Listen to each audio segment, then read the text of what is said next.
శ్రీమాత్రే నమః. జయ జయ శంకర హర హర శంకర. సత్తుపల్లి శ్రీ లక్ష్మీ గణపతి ఆలయం, శ్రీదేవి శ్రీ విద్యాపీఠం, లోకక్షేమార్థం రాజశ్యామలా సహిత దశమహావిద్య స్వర్ణదేవాలయ నిర్మాణ మహాసంకల్పం. ఈ మహాసంకల్ప సిద్ధి కొరకు మాఘమాసం పాడ్యమి నుండి మొదలుకొని 108 రోజుల పాటు రాజశ్యామలా సహిత దశమహావిద్యాయాగం, 11 కోట్ల కుంకుమార్చన, 11 లక్షల కొబ్బరికాయలతో హవనము ఇత్యాది కార్యక్రమములను సంకల్పం చేయడం జరిగింది. ఈ మహోత్తరమైనటువంటి ఒక కార్యక్రమంలో భక్తులందరూ కూడా మీ శక్తి కొలది విరాళములను అందించి లోకహితార్థమై సంకల్పం చేసిన శ్రీ రాజశ్యామలా సహిత దశమహావిద్య స్వర్ణదేవాలయ నిర్మాణం. ఈ మహాసంకల్పం, స్వర్ణదేవాలయ నిర్మాణము, ఆలయాలకి ఎందుకు విరాళములు ఇవ్వాలి, ఎందుకు దేవతా యాగములను నిర్వహించాలి అంటే, మనము సంపాదించినటువంటి ఒక ఆస్తిపాస్తులు మన పిల్లలకు ఏ విధంగా అయితే అందిస్తూ ఉన్నామో, మనకు ఉండబడేటువంటి ఒక కష్టాలు సుఖాలు అన్నీ కూడా మనం అనుభవిస్తూ, మనతో పాటు మన యొక్క సంతానానికి కూడా వాటిని అందిస్తూ ఉన్నాం.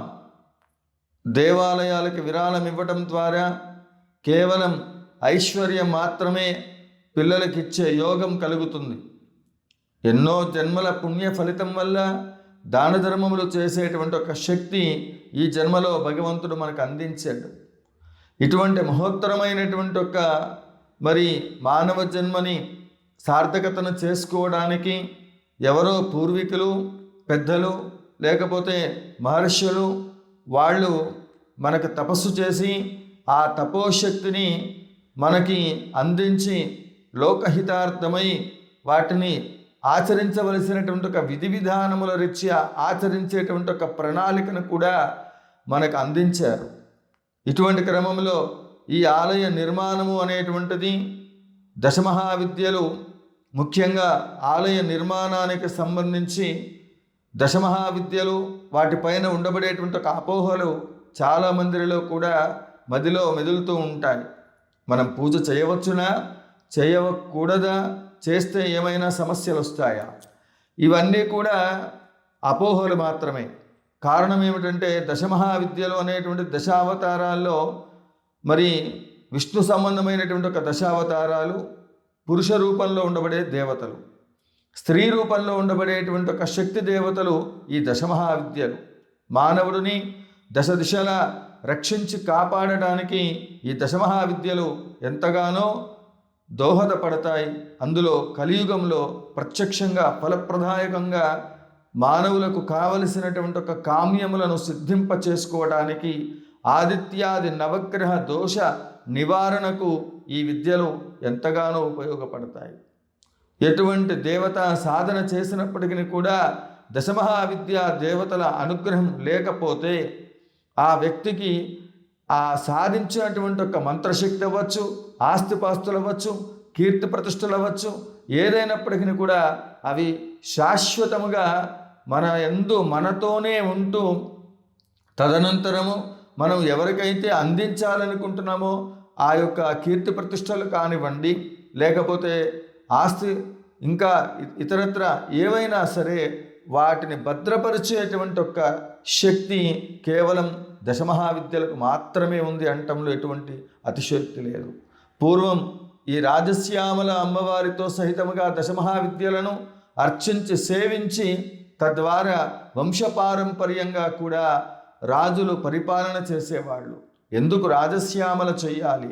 రాజశ్యామల చేస్తే ఏమొస్తుంది అంటే, ఈ ప్రపంచంలో విద్య, బుద్ధి ఈ రెండు కూడా, జ్ఞానము ఇవన్నీ కూడా కలిగి మానవుడు అత్యంత మేధాశక్తి సంపన్నుడిగా ఎదగడానికి భరత భూమిలో భరతుడు పరిపాలించిన ఈ భరతఖండంలో భారతదేశం యొక్క విశిష్టత ఏమిటయ్యా అంటే, ఎందరో మహానుభావులు ఆయా రంగాల్లో ప్రతి దాంట్లో కూడా ఏది ఈ ప్రకృతికి అవసరమైందో దాన్ని మొట్టమొదటిసారిగా సంస్కృతి శాస్త్రముల ద్వారా, ఋషుల ద్వారా తపస్సు చేసి ప్రతి విషయాన్ని కూడా ఈ ప్రపంచానికి ఈరోజు అందించి ఉన్నారు కనుకనే ప్రతి ఒక్కళ్ళు కూడా ఈ శాస్త్రముల పట్ల, సనాతన ధర్మం పట్ల అంకిత భావంతో మరి నిరంతరము వాటి పట్ల ప్రేమ, ఆప్యాయతలు, అభిమానము, వాటిని అనుసరించడానికి చాతనైనటువంటి ఒక ప్రయత్నాలు అందరూ చేస్తూ ఉన్నారు.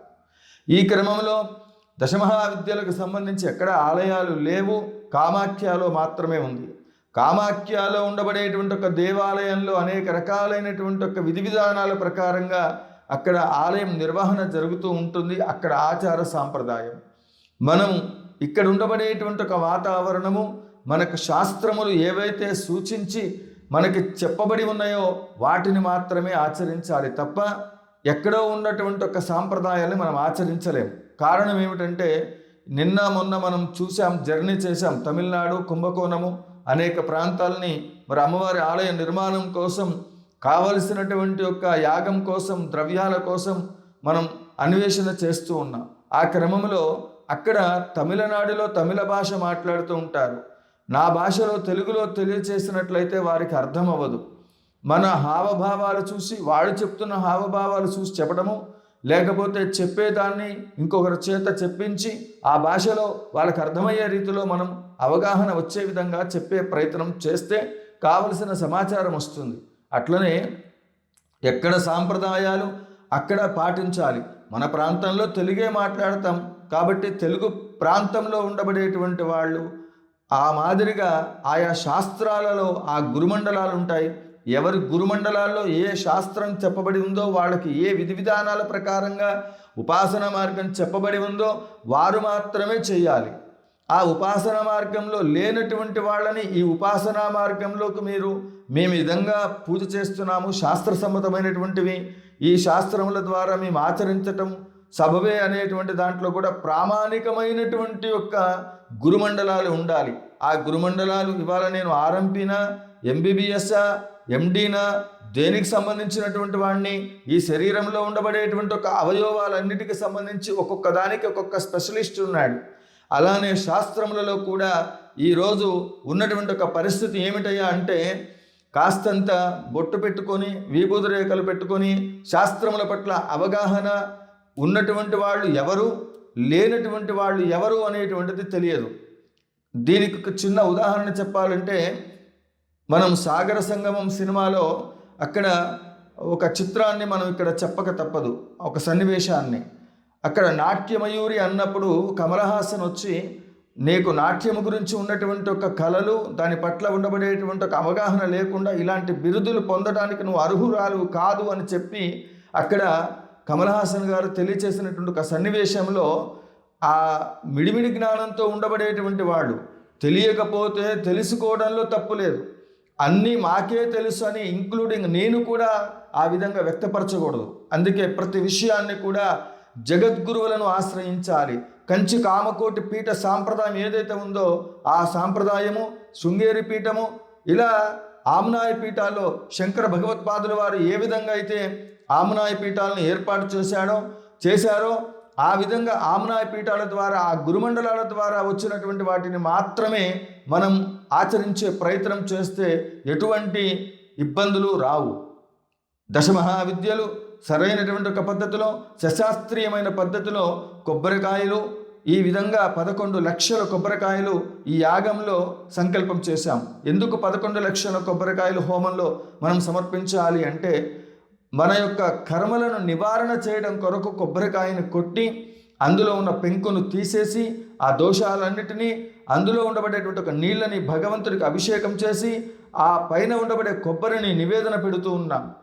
కాబట్టి ఇక్కడ అమృతతుల్యమైనటువంటి ఒక మరి అద్భుతమైనటువంటి ఆ కొబ్బరికాయకు నారీకేలమును మనం పూర్ణాహుతిలో కూడా వాడుతూ ఉన్నాం. పూర్ణాహుతి ద్వారా ఈ సర్వస్వము నాలో ఉండబడేటువంటి యొక్క దుర్గుణాలన్నిటిని కూడా ఆ పెంకు రూపంలో ఉన్నటువంటి దహింపచేసి అందులో ఉండబడేటువంటి ఒక పూర్ణ ఫలం ఏదైతే ఉందో అది నువ్వు స్వీకరించాలి. అంటే నా ఆత్మని, శరీరాన్ని నీకు అర్పిస్తున్నానని భగవంతుడికి అందింపచేయటం. అందులో రాజశ్యామల అమ్మవారికి సంబంధించి, దశమహావిద్యలకు సంబంధించి మనం చేసేటువంటి ఒక ఈ పూజలు, పునస్కారాలు, యాగములు ఇవి ఎందుకంటే ఒక్కొక్క విద్యకు సంబంధించి 1,000 కుంకుమార్చన ఉదాహరణకి రాజశ్యామల అమ్మవారికి చేస్తున్నాం, దానికి సంబంధించిన దాంట్లో 1,00,000 హవనము కొబ్బరికాయలతో ఆహార రూపంలో ఇవ్వటం అనేటువంటిది. అట్లా అన్ని విద్యలకు సంబంధించి 10 విద్యలు, దశమహావిద్యలు. వనదుర్గ అమ్మవారు కూడా ఉంది, మహాప్రత్యంగిర అమ్మవారు, నారాయణ ప్రత్యంగిర, అధర్వణ భద్రకాళి, నారాయణ ప్రత్యంగిర. ఇలా ఈ యొక్క దేవత యాగ రక్షణ కోసం సంబంధించినటువంటి దాంట్లో మనం చేస్తున్నటువంటిది స్వర్ణదేవాలయ నిర్మాణ సంకల్పం చేయాలి అంటే మన శరీరము, ఆత్మ ఇవి 2 శుద్ధి అవ్వాలి. అందువల్ల భగవశక్తి మనలో ఉన్నంత వరకు పూర్వం ఆ భగవంతుడి యొక్క అనుగ్రహంతో ఇప్పటికీ కూడా ఎవరైనా ఏదైనా చేస్తున్నారు అంటే మనలో దైవశక్తి ఉన్నప్పుడు మాత్రమే ఆ పనులన్నీ జరుగుతాయి. దైవశక్తి మనలో ఉన్నటువంటిది ఎప్పుడైతే మనం చేసేటువంటి ఒక పనుల ద్వారా దైవశక్తి దూరం అయిపోతూ ఉంటుంది. అప్పుడు ఆ దైవ బలం లేనప్పుడు మానవుడు పదే పదే ప్రయత్నం చేస్తూ ఉంటాడు. ఎంత ప్రయత్నం చేసినప్పటికీ కూడా ఆ ఫలితాలు అనేటువంటివి రావటం ఆలస్యం అవుతూ ఉంటుంది. అప్పుడు 10 మంది గురువుల దగ్గరికి వెళ్ళటం, 10 రకాల ప్రయత్నాలు చేయడం ఈ మధ్యకాలంలో చూస్తూ ఉన్నాం. ఎవరినైనా ఒకే గురువుని ఆశ్రయించండి. ఆ ఆశ్రయించేటప్పుడే అన్ని ఆలోచన చేసి ఆశ్రయించండి. ఆ తర్వాత ఆ గురువును కాదని మరొక గురువు ఇంకొకళ్ళు చెప్పింది చేయకూడదు. శాస్త్రం చెప్పినది మీకు ఎవ్వరూ నచ్చలేదు, ఆ పరమేశ్వరుడే గురువు అనుకొని ఆయన యొక్క పాదపద్మములను, అమ్మవారి యొక్క పాదపద్మములను ఆశ్రయించండి. జగద్గురువులను ఆశ్రయించండి. జగద్గురు పీఠాలను సందర్శించండి. కంచి స్వామివారు ఏం చేస్తున్నారు, శృంగేరి పీఠంలో విధుశేఖర భారతీ తీర్థ స్వామివారులు ఏం చేస్తున్నారు, ఒక్కసారైనా వెళ్ళి కైలాసం నుండి ఆత్మలింగాన్ని తీసుకొచ్చి దాని నుండి ఆ అభిషేకం చేసిన తీర్థాన్ని మీరందరూ తీసుకునే ప్రయత్నం చేయండి. తద్వారా మీ జీవితంలో ఉండబడేటువంటి ఒక ఈ యతీశ్వరుడి యొక్క దర్శనమే సకల పాప విమోచనం. వారి నామస్మరణే సకల ఐశ్వర్య ప్రదాయకం. జయ జయ శంకర, హర హర శంకర, కాంచీ శంకర, కామకోటి శంకర అంటూ నిరంతరం శంకరన్ భగవత్పాదుల వారి యొక్క నామస్మరణ కూడా కష్టాలను నివారణ చేస్తుంది, సకల ఐశ్వర్యాలను తెచ్చిపెడుతుంది. మనం ఈ శరీరాన్ని, ఆత్మని శుద్ధి చేసుకోవడానికి దగ్గరలో ఉండబడే దేవాలయాలకు వెళ్ళటం, నిరంతరం పూజ చేయటం, ఇవన్నీ కూడా ఎంతో విశిష్టమైనటువంటి ఒక పుణ్య ఫలితం అనేటువంటిది మన అకౌంట్లో ఉన్నప్పుడు, బ్యాంకులో డబ్బులు మన జేబులో ఉన్నప్పుడు మనకు కావలసినటువంటి ఒక ఐశ్వర్యములు ఏ విధంగా అయితే మన దగ్గరికి వస్తాయో, మనకు కావలసినటువంటి ఒక గౌరవ మర్యాదలు సమాజంలో ఎట్లయితే వస్తాయో, మనం ఆర్థికంగా అన్ని రకాలకు కూడా ఉన్నప్పుడు, అధికారం ఉన్నప్పుడు మన చుట్టూ ఎట్లయితే మనకు ఆ గౌరవ మర్యాదలు వస్తాయో, అవి లేనప్పుడు ఎలాంటి పరిస్థితులు ఉంటాయో మనం అందరం జీవితంలో చూస్తూ ఉంటాం. అలాగనే అవన్నీ ఎక్కడి నుంచి వస్తాయి? ఆ పుణ్య ఫలితము అనేటువంటిది ఏదైతే ఉందో, ఆ దైవ బలం మన దగ్గరికి రావాలి అంటే నిరంతరం సెల్ ఫోన్ ఛార్జింగ్ పెట్టినట్లు తప్పకుండా మనం భగవత్ ఆరాధన చేయాలి. అలా చేయలేనప్పుడు, ఇలాంటి యాగాలు జరిగేటప్పుడు మనకు కలిగిన దాంట్లో ఎంతో కొంత పుణ్యం, పురుషార్థం సంపాదించడానికి ప్రయత్నం చేయాలి. ఇక్కడ ఒకే విషయాన్ని మీరు గుర్తుపెట్టుకోండి. మనం ఎన్నో లక్షలు ఖర్చు పెట్టి వాహనాలు కొంటూ ఉంటాం. దాంట్లో ఆ పెట్రోల్ బండా, గ్యాస్తో నడిచేటువంటిదా, ఎలక్ట్రికల్ వెహికలా, ఏదైనప్పటికీ కూడా దానికి సంబంధించిన ఇంధనము దానికి ఇచ్చినప్పుడు మాత్రమే అది గమ్యానికి చేరుస్తుంది. అంతేగాని మన ఇంట్లో బోర్ ఉంది కదా, ట్యాంకీలో నీళ్లు ఉన్నాయి కదా అని అందులో పోస్తే ఏమవుతుంది? అది ప్రయోజనం లేకపోగా ఆ వాహనం యొక్క ఇంజను దెబ్బతింటుంది. కాబట్టి యంత్ర పరికరాలన్నీ ఇబ్బంది పాలవుతాయి, అది పని చేయదు. దాన్ని మళ్ళీ మనం రిపేర్ చేసుకోవాలి. అలానే శాస్త్ర సంబంధము కానటువంటివి, గురుమండలాలకు సంబంధించినటువంటి ఇప్పుడు నేను చెప్తున్నటువంటిది ఏదైతే ఉందో, ఎవరెవరికి ఏ అర్హతలు ఉన్నాయి అనేటువంటిది వాటిని ఆచరించి ఇంతకుముందు ఈ వ్యక్తి పూజ చేస్తే ఆ పూజా ఫలితం అనేటువంటిది ఎంతవరకు సక్సెస్ రేట్ ఉంది, తద్వారా వచ్చినటువంటి ఒక ఫలితాలు ఏంటి అనేటువంటిది గోప్యంగా ఉంటాయి. మీరెక్కడో నేనెక్కడో, నేను చెప్పే మాటల ద్వారా మీకు మంచి ఉండవచ్చు, చెడు ఉండవచ్చు. మీరు నాకు డబ్బులు ఇచ్చిన తర్వాత భగవంతుడు ఏమైనా నేను డబ్బులు తీసుకున్నంత మాత్రం చేత పైనుంచి దిగొచ్చి, ఎరా సుబ్రహ్మణ్య శాస్త్రి వీళ్ళ దగ్గర డబ్బులు తీసుకున్నావు కాబట్టి నీ కోరికలు తీర్చమని చెప్పేసి ఆయన ఏమైనా నాకేమైనా ప్రత్యేకంగా సెల్ ఫోన్ కవర్ లాంటిది ఏదైనా ఇచ్చారా? తపోశక్తితో నీ మాట ఎవరైనా సరే తపస్సు చేస్తే నీ ఆత్మస్థైర్యం పెరుగుతుంది. ఆ దైవ బలం నీలో ఎప్పుడైతే వస్తుందో తద్వారా ఇవన్నీ తొలగిపోతాయి. ఆ దైవ బలాన్ని ఇచ్చేటువంటి వాళ్ళు ఎవరు? గురువులు. ఆ గురువుల్లో కూడా సద్గురువుని ఆశ్రయించినప్పుడు మాత్రమే వస్తుంది.